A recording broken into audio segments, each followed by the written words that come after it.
জন্য করছি, অথচ পৌরসভার ইঞ্জিনিয়ার সেটা করতে পারে না। ঠিক আছে, পৌরসভার ইঞ্জিনিয়ারের কাছে যান, সে খুঁজে পাবে না প্রথমে, তারপর বলবে যে এটা সম্পর্কে আমি জানি না। তাহলে তার জন্য মাস্টার প্ল্যান কোটি কোটি টাকা খরচ করে। আমি কেন খুশি হয়েছি, কারণ যেভাবে আপনারা এই কথাবার্তাগুলো বলছেন, মাস্টার প্ল্যান হওয়া উচিত এইভাবে।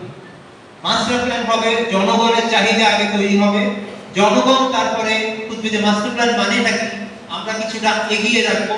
তারপর হচ্ছে যারা এটা বোঝানোতে সহযোগিতা করে, মাস্টার প্ল্যান করতে গেলে পরিকল্পনাবিদ, হ্যাঁ, ইঞ্জিনিয়াররাও এর মধ্যে অনেক রকমের এক্সপার্ট এটাতে থাকে, হ্যাঁ, 20-30 রকমের, কেউ সয়েল এক্সপার্ট, কেউ বায়োডাইভার্সিটি এক্সপার্ট, কেউ হচ্ছে যে আর্কিটেক্ট, কেউ প্ল্যানার, কেউ হচ্ছে যে স্বাস্থ্য এক্সপার্ট, কৃষি এক্সপার্ট, সব ধরনের মানুষরা কিন্তু এখানে এই মাস্টার প্ল্যানের মধ্যে থাকে।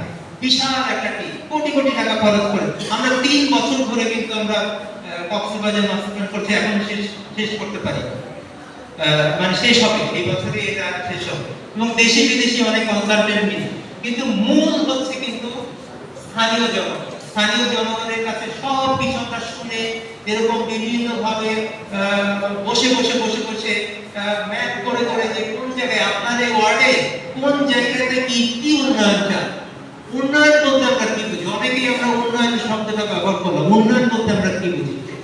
তো আমি এইটাও আপনাদের কাছে শেয়ার করবো, যারা যদি আমার কাছে এত কপি নাই, এটা যদি সফট কপি আছে, হ্যাঁ, এই যে কেমন চিনেতে চাই সেখানে অনেকবার শেয়ার করা হয়েছে, এরকম জায়গাতে আমরা দিয়ে দিব। এটা আমার মনে হয় যে ছোট্ট একটা পুস্তিকা, এইটা যদি আমরা পাঠচক্রের মধ্যে দিয়ে